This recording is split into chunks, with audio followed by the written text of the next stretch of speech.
my gosh. Oh, coffee's so old. Ugh. Hey everyone, thank you for stopping by again once more for another edition of Fun and Victorious. I am your host, Andy the Game Maker. For those of you who've been watching, for those of you who watched my previous video about the Marvel Cinematic Universe and as it relates to WandaVision, thank you so much for watching it. I really appreciate it. I got some really good responses from that. Some people really seem to, really appreciated the information from that episode in particular because of just what's been happening in this series. So a lot of revealing stuff has been happening as far as the future of the MCU. So again, thank you so much for watching it. And if you could, like this video, subscribe to this channel, and if you don't mind, please share my video. If you really like it a lot, just be sure to share it. That's probably the best way, to help build my fan base among all of you. So if you don't mind doing that, I would really appreciate that. So today, we're going to be taking. So in the previous video, I talked about setups and payoffs with respect to WandaVision, and that's why I decided it would be the focus for today. So specifically, this is a new little series within my own podcast series, which is Anatomy of a Story. Specifically today, we're going to be talking about setups and payoffs. I described that with WandaVision, how it's basically one big setup to stuff that's going to pay off later on. So today specifically, we're going to be talking about Scott Hatteberg from Moneyball and Spider-Man from the Marvel Cinematic Universe. So today's conversation, this is the basic flow. I'm going to explain what setups and payoffs are, and then I'm going to give some examples. The examples being, of course, Scott Hatteberg and Spider-Man from the Marvel Cinematic Universe. So, setups and payoffs. You'll probably hear this a lot if you're someone who really looks into storytelling, specifically within film. This is mostly applies to what you see on the big screen nowadays. But anyways, so setups and payoffs, so it's a technique used in storytelling, particularly in humor, in which a seemingly relevant detail or statement is set up early in the story and has importance that becomes very clear later on. I thought about this as I was making the last video, and so I thought what better to kind of elaborate on that and just delve into that a little bit. So today, so the first film, Moneyball. So I love Moneyball. I think it's a great movie. It's came out in 2011. As you can see here, is directed by Bennett Miller and written by Aaron Sorkin. Aaron Sorkin's known for movies such as what was it? So there's Social Media, the Social Network. Social Network is one of them. But then A Few Good Men is another one. That's the one I was thinking about. So he actually turned that into a Broadway production, which I think is very interesting. So Moneyball is based on a true story. It's if you're a baseball fan, I recommend it. It's a ton of fun. So it stars Brad Pitt, Jonah Hill, Philip Seymour Hoffman, and Chris Pratt. So and here's a synopsis. So Moneyball follows the story of Oakland Athletics general manager Billy Beane as he implemented analytics in his management style to keep the A's competitive, especially after losing three of their biggest players, Jason Giambi, Johnny Damon, and Jason Ishringhausen. So really amazing story. I definitely remember that season. I remember that season for a couple different reasons, because that was just, they almost didn't even have that season because of lockout, and I don't believe it was even addressed in the movie. But yeah, it was a really big deal. But the story is also groundbreaking just because for those of you who follow sports, it's again, this leads into analytics, and analytics are widely used today in sports when it comes to decision making and preparing for games and just understanding what's going on. So this is a very, this story itself is very interesting in that regard. But anyways, so Scott Hatteberg is the one of the biggest payoffs in this movie. It's actually, I think, the biggest payoff. So in the second act of the film, Billy Beane and assistant coach Ron Washington go to visit Scott Hatteberg, played by Chris Pratt, in an effort to recruit him to the A's. And Hatteberg, who was just cut by the Boston Red Sox, is considered washed up. Yet Beane wants to acquire him to play first base, but really because he can get on base. And his story is really interesting. He was cut by the Red Sox because he has nerve damage in his elbow and he can't really throw or play catcher anymore. So he's basically done. But that's not the way the story plays out, which is really interesting. What is this? What are we doing? Okay, number 3.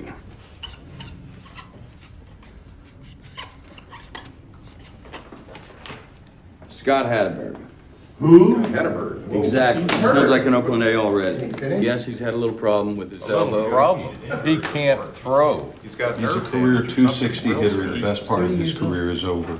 I say it's just getting started. I know Boston wants to cut him and no one wants to pick him up. That's good for us. He's cheap. Let me get this straight. You're gonna get a guy that's been released by half the organizations in professional baseball because he's got non-repairable nerve damage in his elbow and he can't throw. He can't throw and he can't field. But what can he do? Oh, boy. Guys, check your reports or I'm gonna point at Pete. He gets on base. He can get on base. So he walks a lot. He gets on base a lot. Rocco, do I care if it's a walk or a hit? Pete? You do not. I do not. Billy, I got 37 free agents that are better than those three guys. Wait a minute, let me get this straight. So, you're not gonna bring in one, but 3 defective players to replace Giambi. Is that what I'm hearing? You're not buying into this Bill James bullshit, are you? This is the new direction of the Oakland A's. We are card counters at the blackjack table. And we're gonna turn the odds on the casino. I don't see it. Seriously, guys, I think we have to remember, this is the man. He answers to no one except ownership and God. And he doesn't have to answer to us. We make suggestions, he makes decisions. Look, that's all fine and well, but we've been working our asses off for the last 6.5 weeks to make this ball club better, and you're shitting all over it. Brady, this is not a discussion. What are we discussing? Barry, not a discussion.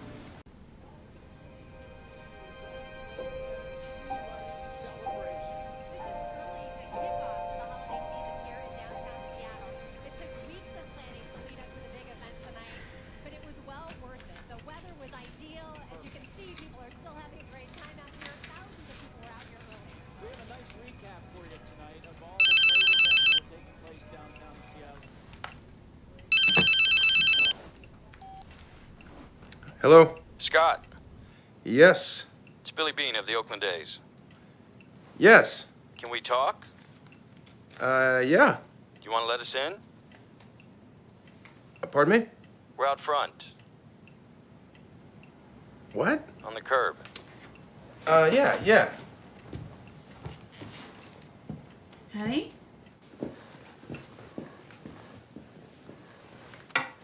Oh, thank you. Thank you, ma'am.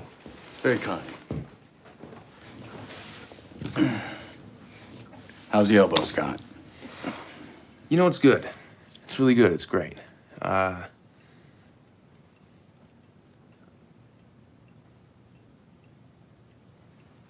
can't throw the ball at all.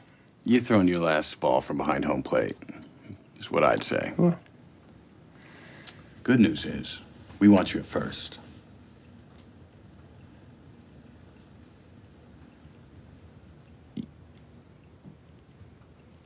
We want you to play first base for the Oakland A's.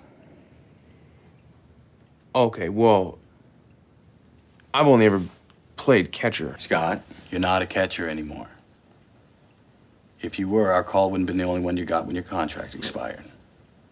Yeah, hey, listen, no, I appreciate it. You're welcome. But the thing is, You don't know how to play first base. Scott, that's right. it's not that hard, Scott. Tell him, Wash. It's incredibly hard. Hey, anything worth doing is. And we're gonna teach you. Wait a minute here. I mean, what about, you... Jason's gone, Scott. Giambi, you want me to take Giambi's spot at first base? Yeah. What about the fans? Yeah, maybe I can teach one of them. The fans don't... Good one. Fans don't run my ball club. Honey, what are you doing awake? Sweetheart, can you... It's my daughter. You got kids? Yeah, daughter. Scott, this is a contract to play ball for the Oakland A's. Copy's been sent over to your agent. Discuss with your wife. Let us know. Thank you. Bye-bye. Oh, Scott. Yeah. Don't tell anyone about the first base thing. Yes, sir. Happy holidays. All right.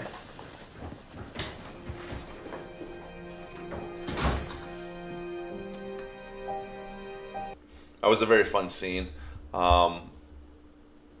That was a very fun scene to watch. I really like that. I love the banter between Ron Washington and Billy Bean in the middle of explaining to Scott Hatteberg what they expect of him. And so, anyways, so what happens after that scene? Drama builds in the clubhouse. Coaches and players become frustrated with some of Beane's management decisions, especially since the A's are 10 games out from first place in their division. Manager Art Howe just starts to waver with his support of Beane's decisions, which is why Beane made some seemingly erratic decisions later on. So he trades away first baseman Carlos Pena away for cash, forcing Howe to play Hatteberg. Yes, and that just really brings things up a notch. And then we eventually see the return on investment. So not the payoff yet, but we're getting there. So the A's build up a comeback on their season, closing in on the division. Eventually, they got on a hot streak of 19 consecutive wins, which at the time was a record. So with the 20th consecutive win on the line, and even though the A's start off with an 11-0 lead over the Kansas City Royals, the Royals end up evening the score. Running out of options, Art Howe calls upon Scott Hatteberg to pinch hit in that game. Hatteberg. Hattie. Grab the bat, you're hitting for Bernsey. Come on, let's go. Let's go close.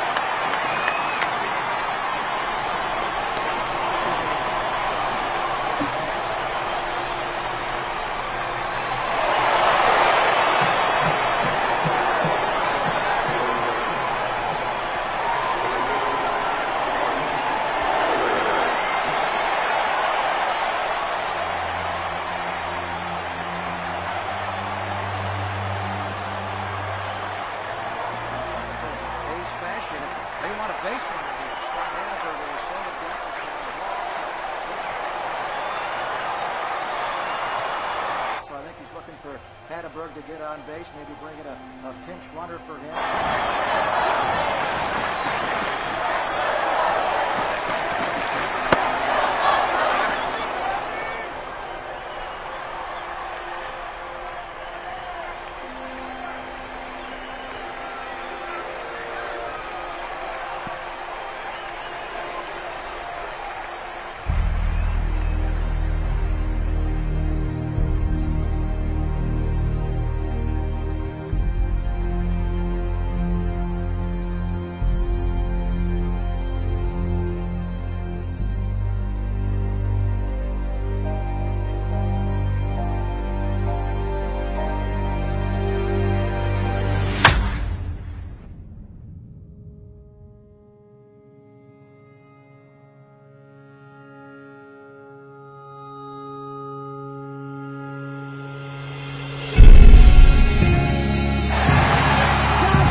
Accomplished what no one has before.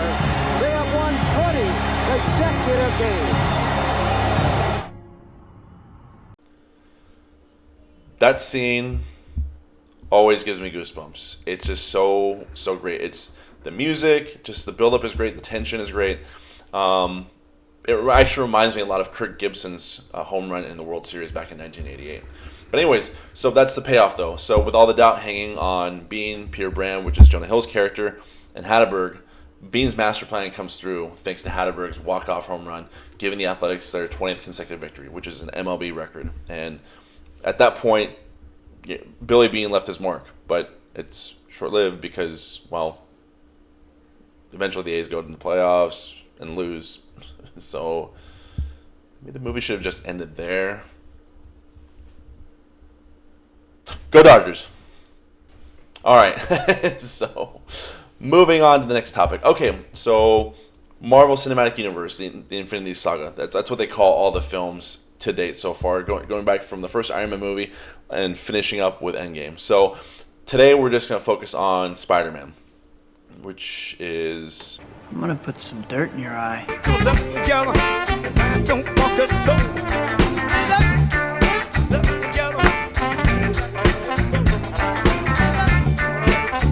No. Oh, God. No. Sorry about that. Not that Spider-Man. This one.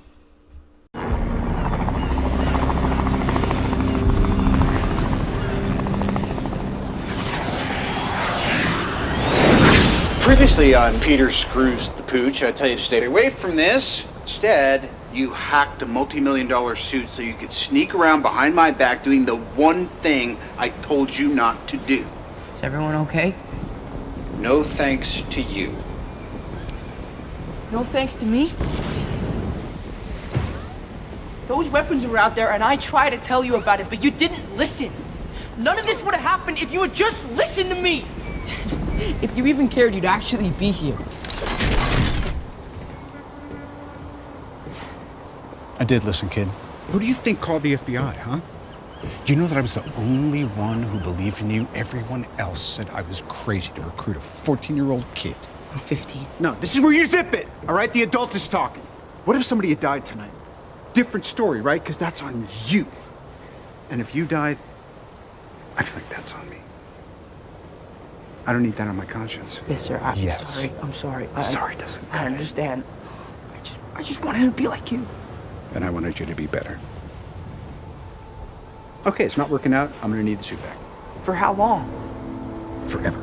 Yeah, that's No, how it no, works. please, Mr. Let's Stark, have it. You don't understand. This is all I have. I'm nothing without this suit. If you're nothing without this suit, then you shouldn't have it, okay? God, I sound like my dad. I don't have any other clothes. Okay, we'll sort that out.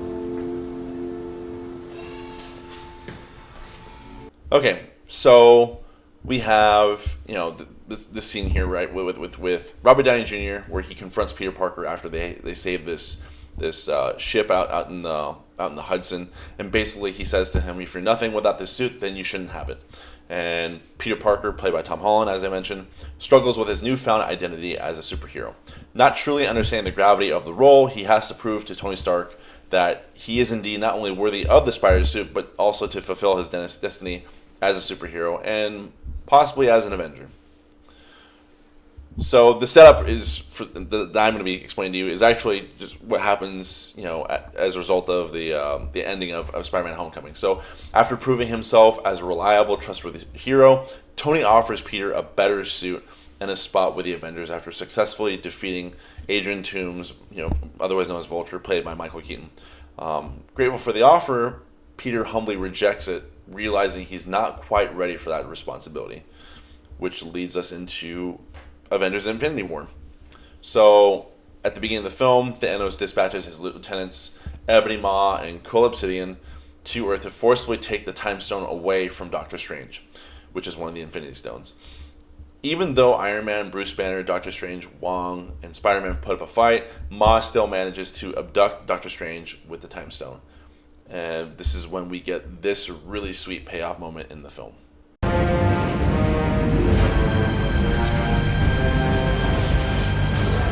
me a little juice, Friday.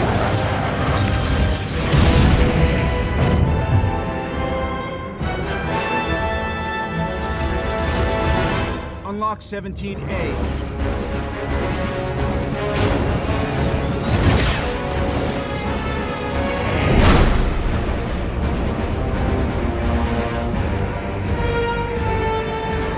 Pete, you gotta let go. I'm gonna catch you. But you said save the wizard! We're too high up. You're running out of air. Yeah, that makes sense.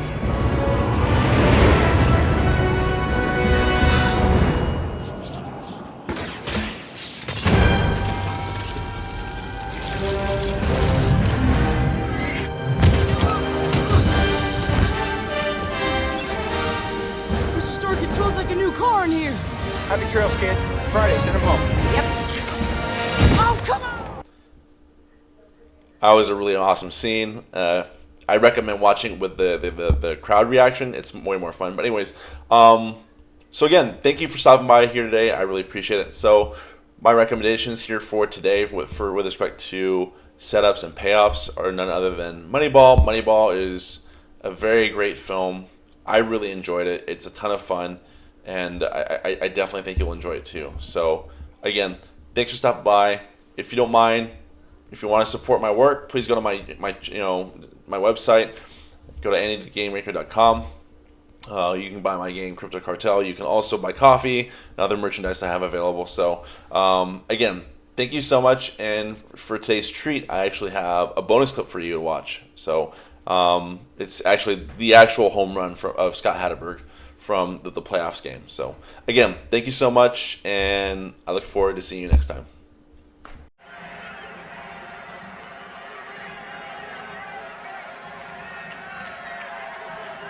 A 19-game winning streak on the line here for the A's. The front runners in the American League West right now 3 up on the Angels. Swung on, fly ball, deep right field. They've done it again.